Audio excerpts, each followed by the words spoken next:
नमस्कार जी। आप सभी को पता है कि अभी ईएसबी ने अपने कैलेंडर में वैकेंसीज अपडेट करी हैं। पहले कैलेंडर आया था जिसमें आपको सारी जानकारी दी थी कि लगभग एग्जाम कब होगा। तो आज हम बात करेंगे चार परीक्षाओं के बारे में, क्षेत्र रक्षक, जेल प्रहरी, सहायक जेल अधीक्षक और वन रक्षक। और इसमें इन्होंने कहा है कि टोटल 1426 पद आएंगे। किसके कितने पद रहेंगे उसके बारे में कोई जानकारी नहीं है। तो आपको इस वीडियो में पूरी जानकारी मैं दूंगा कि इनका एग्जाम पैटर्न क्या होता है, फिजिकल में क्या क्या होता है और सब्जेक्ट कौन से रहते हैं और आपको किन बातों का ध्यान रखना है, क्योंकि परीक्षा काफी करीब है। आप ये मान के चलिए कि कोई बड़ी बात नहीं कि जनवरी के आखिरी तक शायद इसका नोटिफिकेशन भी आ जाए, जहां सारी बातें आपको डिटेल में पता चल जाएं। पर जब तक नोटिफिकेशन आएगा तब शायद आपके पास 1.5-2 महीने हो, इसलिए अभी से तैयारी शुरू कर दोगे तो आप ऑलरेडी बहुत फायदे में रहने वाले हो। तो आइए इस बात को हम समझते हैं कि क्या क्या जानकारी आपके लिए इंपॉर्टेंट है। तो देखो, इन्होंने अभी तीन चीजें लिखी है: क्षेत्र रक्षक, जेल प्रहरी और सहायक जेल अधीक्षक। ये तीन भर्तियों का इन्होंने जिक्र करा है।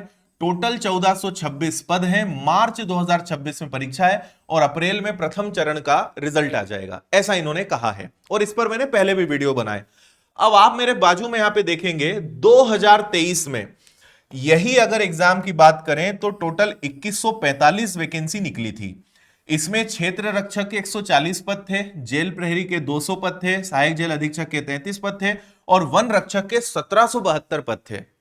इस बार अभी दो डाउट इन्होंने छोड़ दिए हैं जो मेरे मन में अभी सबसे बड़े सवाल खड़ा यहां पे कर रहा है। पहला ये कि इन्होंने क्षेत्र रक्षक, जेल प्रहरी और सहायक जेल अधीक्षक तो लिखा, लेकिन इन्होंने यहां पर अभी वन रक्षक नहीं लिखा है। एक बात। दूसरी बात यह कि अगर वन रक्षक नहीं लिखा है तो क्या इन तीनों के 1426 पद आएंगे?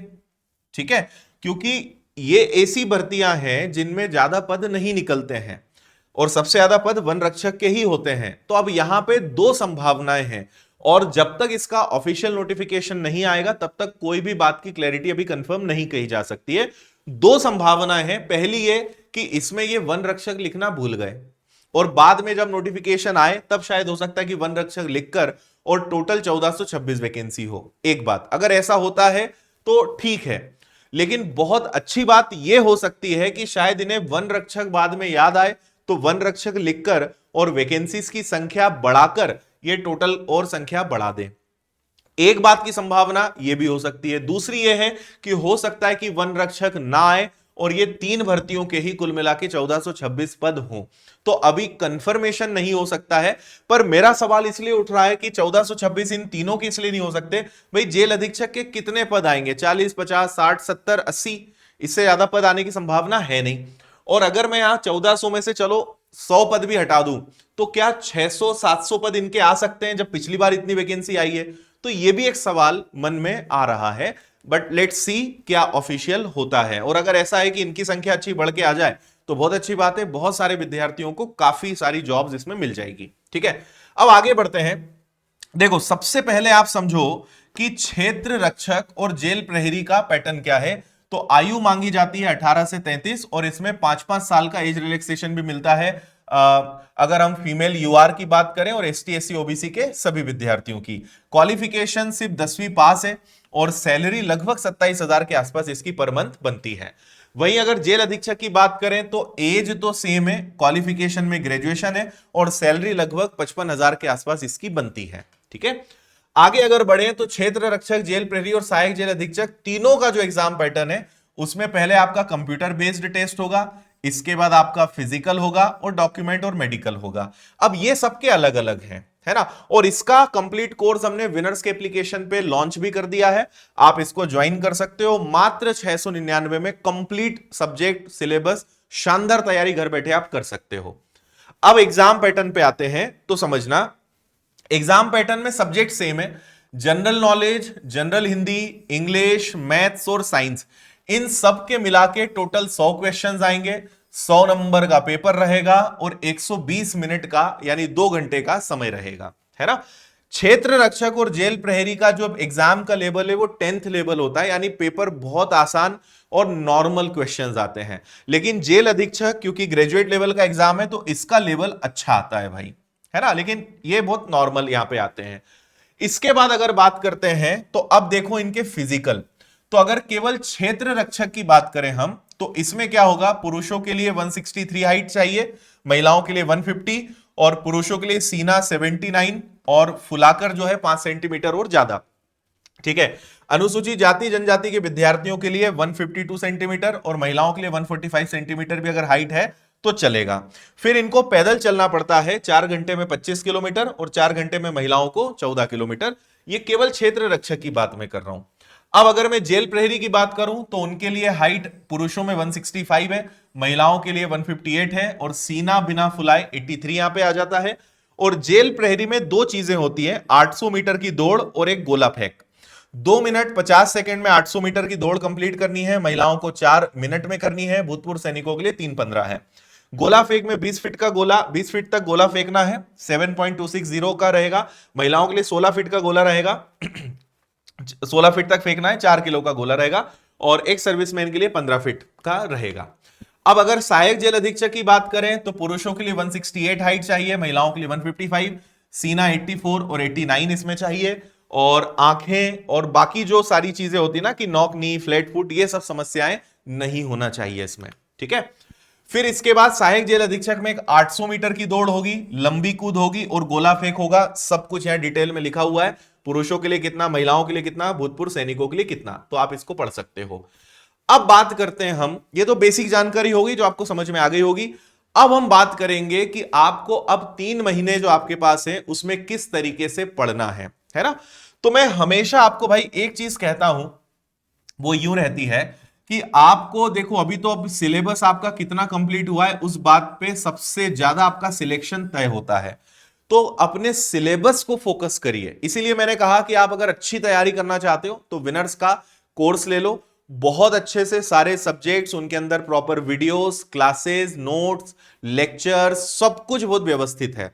तो सबसे पहले सिलेबस कंप्लीट करो, बहुत इंपॉर्टेंट चीज है, क्योंकि सिलेबस कंप्लीट होगा उसके बाद आपके लिए 2 रास्ते खुलेंगे, एक होगा आपका रिवीजन का और एक होगा आपका प्रैक्टिस का। ठीक है, और जो मैंने यहां पॉइंट लिखा है वो यही है ना।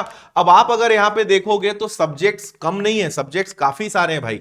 आपको मैथ्स भी पढ़ना है, जीएस भी पढ़ना है, हिंदी भी पढ़ना है, इंग्लिश भी पढ़ना है, साइंस भी पढ़ना है, सब कुछ आपको इसके अंतर्गत पढ़ना पड़ेगा। यानी history, geography, polity, physics, chemistry, bio, current affairs, static GK, Hindi, English, maths, इतने विषय आपको पढ़ने हैं। तो पहली प्रायोरिटी अपने दिन की सबसे ज्यादा दीजिए सिलेबस पे। अगर आप किसी दूसरे एग्जाम की तैयारी कर रहे हो, आपका सिलेबस कंप्लीट है तो बहुत अच्छी बात है, नहीं तो सबसे पहले अपना दिन का 90% से ज्यादा समय आपको सिर्फ और सिर्फ सिलेबस को देना है। इस बात को ध्यान रखो। ठीक है, फिर इसके बाद अगला आता है कि भाई आप प्रीवियस ईयर्स के जो क्वेश्चंस पेपर्स हैं उनको एनालाइज करो, पैटर्न को समझो। ये प्रैक्टिस का एक हिस्सा हो गया कि आप फिर उसमें प्रैक्टिस करोगे, क्वेश्चंस को देखोगे और उसको जब आप लगाओगे तो आपको अपनी कमियां पता चलेंगी, तो वो सब आपको पता चलेगा, है ना। अब मैं आपको कुछ चीजें बता देता हूं, जैसे फिजिक्स की बात करें तो आप लाइट एक चैप्टर हो गया, विद्युत हो गया, ध्वनि हो गया, ये ऐसे चैप्टर्स हैं जिनके न्यूमेरिकल पूछे जाते हैं, ज्यादातर व्यापम पूछता है, तो इनके न्यूमेरिकल की थोड़ी एक्स्ट्रा प्रैक्टिस करके चलो। बायोलॉजी की बात करें तो उसमें डिसीज, विटामिन और पादप जगत के क्वेश्चंस ज्यादा आते हैं। देखो पढ़ना तो सब है, इन पे थोड़ा ज्यादा काम कर सकते हो। ठीक है, रोज सुबह आपको जो है, मतलब सुबह शाम जब भी आपको, लेकिन मैथ्स को पढ़ना है। कितने घंटे पढ़ते हो उसको भी हम छोड़ देते हैं, लेकिन आपको कम से कम 40 सवाल रोज लगाने का टारगेट करना चाहिए। नहीं 40 तो 30 से 40 सवालों की प्रैक्टिस रोज करने की अपनी आदत बना लो भाई, कि इतने सवाल तो आपको रोज करने हैं, है ना। मैथ्स के 30-40 जो मिक्स क्वेश्चंस होते हैं वो आप लगाओगे तो आप देखो, सारा खेलना इसमें कनेक्टिविटी का है। मैथ्स अच्छा करने के लिए सबसे पहले रेशो और परसेंटेज को मजबूत करो। रेशो परसेंटेज अच्छा होगा, आगे का काम अपने आप होगा। और इसके बाद फिर अपने कैलकुलेशन को मजबूत करो, तो कैलकुलेशन अच्छा होगा तो आगे की चीजें आपकी वो पूरे मैथ्स में आपको सपोर्ट करेगी। तो कैलकुलेशन मजबूत करो, रेशो परसेंटेज अच्छा करो, अरिथमेटिक पूरा अच्छा हो जाएगा आपका। फिर एडवांस के लिए तो आपको डिटेल में कॉन्सेप्ट्स और फॉर्मूले याद करने ही हैं। ठीक है, आप एक नियम बना सकते हो कि भाई रोज 20 वोकैबुलरी प्रीवियस ईयर्स के आए हुए एग्जाम्स की याद करनी है। ये एक नियम आप बना सकते हो। तो डेली आप चाहो तो विनर्स की इंग्लिश की वोकैबुलरी बुक है, उसकी हेल्प ले लो, या कोई भी किताब आपको जो अच्छी लगे, नियम बना लो कि डेली वोकैब, क्योंकि वोकैब बहुत इंपॉर्टेंट है। आपकी वोकैबुलरी अच्छी नहीं होगी तो आपको पता ही नहीं चलेगा कि जो लिखा है उसका मतलब क्या निकल रहा है। इसलिए वोकैब अच्छी करना बहुत इंपॉर्टेंट है ना। फिर ग्रामर में tense, preposition, noun, pronoun, articles, इन सब के रूल्स को आपको पढ़ना है ना। एक्टिव पैसिव वॉइस हो गए, नरेशन हो गए, ये बहुत आसान चैप्टर्स हैं, इनमें कुछ भी नहीं है। अच्छे से अगर एक बार आपने समझ लिया तो ये फ्री के नंबर दिलाने वाले चैप्टर्स हैं, इतनी मेहनत आपको इन पे करनी चाहिए, है ना। हिंदी में अगर हम बात करें तो नियम कम है, उदाहरण ज्यादा है। जैसे संधि समास है तो इनके नियम को समझो, है ना। 500 के आसपास आप कोशिश करो कि इनके एग्जाम्पल्स और जो उदाहरण है वो सब आप अच्छे से पढ़ लो, ताकि वो आपकी प्रैक्टिस में सारी चीजें बेटर आ जाए। तो मुहावरे, पर्यायवाची, इनको डेली पढ़ने की आदत बना लो, ठीक है। एक और सवाल आपके मन में हो सकता है कि क्या एमपी जीके के भी क्वेश्चंस आते हैं, तो इसका जवाब है हाँ, है ना। लगभग 8 से 10 सवाल जो कि 40% के आसपास का वेटेज भी रखते हैं, तो एमपी जीके के क्वेश्चंस आपको देखने को मिलेंगे, है ना। तो ये आप ध्यान रखना, एमपी जीके का वेटेज इसमें है, पढ़ना पड़ेगा आपको। और स्टैटिक जीके का ये जो 40% में बात कर रहा हूं, ये ओवरऑल जीएस की बात कर रहा हूं कि जीएस में 40% से ज्यादा सवाल आपको एमपी जीके के देखने को मिलेंगे, 30% क्वेश्चंस आपको स्टैटिक जीके के देखने को मिलेंगे, है ना। होते ना भारत में प्रथम क्या रहा, कुछ ऐसे फिक्स जो हमारे जीएस का हिस्सा है, खेल, पुरस्कार, किताबें, ये सब स्टैटिक जीके का पार्ट होता है, इसको आपको पढ़ना है। साथ ही करंट अफेयर्स भी इसमें इंक्लूड रहेगा, है ना। और 30% जो क्वेश्चंस हैं वो आपके इतिहास, भूगोल, संविधान, ये जो कोर जीएस सब्जेक्ट्स है इससे रहता है। एमपी जीके काफी इंपॉर्टेंट आपके लिए रहेगा, इस बात को आप ध्यान रखिएगा, है ना। तो ये है भाई आपके लिए सारी चीजें। सिलेबस जल्दी से कवर करो, और आप अभी चाहें तो हफ्ते में एक मॉक टेस्ट लगाओ, अभी ज्यादा मत लगाओ, लेकिन 1 या 1.5 महीने बाद आपको रोज एक मॉक टेस्ट लगाने पर आना पड़ेगा। अभी आप आराम से हफ्ते में एक भी लगाओगे तो चलेगा। तो संडे को क्या करो, रिवीजन डे और प्रैक्टिस डे बनाओ कि ज्यादा से ज्यादा आप रिवीजन करें, ज्यादा से ज्यादा प्रैक्टिस करें। तो संडे को उस चीज का फायदा उठाओ। सोमवार से शनिवार खूब सिलेबस पढ़ो, सारी चीजें कवर करो, लेकिन संडे को आप प्रैक्टिस करो, टेस्ट लगाओ, अच्छे से एनालाइज करो, और उससे समझ में आएगा कि मैं कहां वीक हो रहा हूं, कहां मुझे सुधार की जरूरत है, उसको फिर आप कवर करो। तो ये बात आपको ध्यान रखनी पड़ेगी, है ना। तो practice, mock test, analysis, revision, यही सब मेन निचोड़ है इस परीक्षा को निकालने का। समय कम है, पढ़ना बहुत ज्यादा आपको पड़ेगा, इसलिए और ज्यादा इंतजार ना करें, लग जाएं आप तैयारी में जिस भी तरह आपको लगना है। और हम जो मदद कर सकते हैं, तो आपके लिए विनर्स की एप्लीकेशन पे शानदार बैच है मात्र 699 का। जाइए विनर्स ऐप पर, जुड़िए और पढ़ाई शुरू करिए। जेल अधीक्षक का भी स्पेशल बैच आपको मिल जाएगा। व्यापम फाउंडेशन ले लो तो सबसे बढ़िया है। सारी परीक्षाएं, कांस्टेबल, पटवारी, जेल प्रहरी, वन रक्षक, ग्रुप 1, ग्रुप 2, ग्रुप 3, जितने भी एग्जाम्स होते हैं सब की तैयारी आपकी इससे अच्छी हो जाएगी। और ऑफलाइन पढ़ना है तो आप इंदौर आकर ऑफलाइन पढ़ाई कर सकते हो, है ना। बाकी फिर मैथ्स के हमारे किताबें हैं, कैलकुलेशंस की हैं, साइंस, जीएस, सब की किताबें हैं। आप पूरा सेट भी ले सकते हो, सिंगल बुक भी ले सकते हो, तो ये सब आपको विनर्स ऐप पर मिल जाएगा। ऑफलाइन की जानकारी, किताबों के लिए सारी एप्लीकेशंस हैं, कहीं से भी आप ऑर्डर कर लें। और कोई दिक्कत परेशानी है, कॉल या मेल करके आप जानकारी ले सकते हैं। तो आप सभी को मेरी तरफ से ढेर सारी शुभकामनाएं इस परीक्षा के लिए। आगे आपके लिए मैं और भी वीडियोस लेकर आऊंगा, फिर भी आप मुझे कमेंट करके जरूर बताइएगा कि आप और इस टॉपिक पर किस टाइप के वीडियोस चाहते हैं। फिलहाल इतना ही, थैंक यू, जय हिंद, ध्यान रखिए सब लोग अपना, खुश रहिए, मस्त रहिए, मुस्कुराते रहिए।